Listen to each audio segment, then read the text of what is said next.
It's a pretty common sight on a rainy night like tonight. Homeless people sleeping on BART trains and in BART stations. Tonight, Night Beat's Nielsen shows us there is a new push in Contra, Costa County to get them shelter.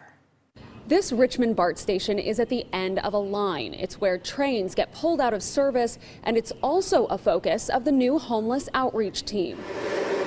Frequent BART riders will tell you this sight is all too common. People sleeping on trains or in the stations. It's become somewhat of an expectation for most people, I think, and it's not something out of the ordinary to see. It's just uncomfortable, and it starts to wear on you after a while. The majority of the issues in Contra Costa County happen overnight at the end of the lines, at the Richmond station and the Pittsburgh and Antioch stations. Right now what happens at night is our employees are basically faced with having to kick people out of the system, and that can be confrontational, sometimes violent, certainly uncomfortable. A few hours later, it's a different issue. We know right when the doors of BART opens that homeless people are coming in, they're getting on the train, and then they're sleeping for the morning commute. That's why BART is paying Contra Costa Health Services to have 2 dedicated homeless outreach workers at the stations from 11 p.m. to 7 a.m. to help connect people with needed services. And what we want to do is target those individuals and ask them to come to a bed or a shelter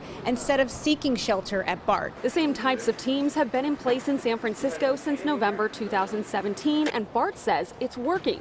In the first 8 months of the program, the outreach workers made contact with 495 people and were able to connect 240 of those with services. But some BART riders question whether the transit agency is doing enough to combat the issue. I do think that is a thing that BART needs to address more. You know, you would hope that BART would be a place where you'd feel completely secure as you ride. BART administrators say they want to expand the outreach program to San Mateo and Alameda counties. The problem now, finding the money for those additional homeless outreach workers.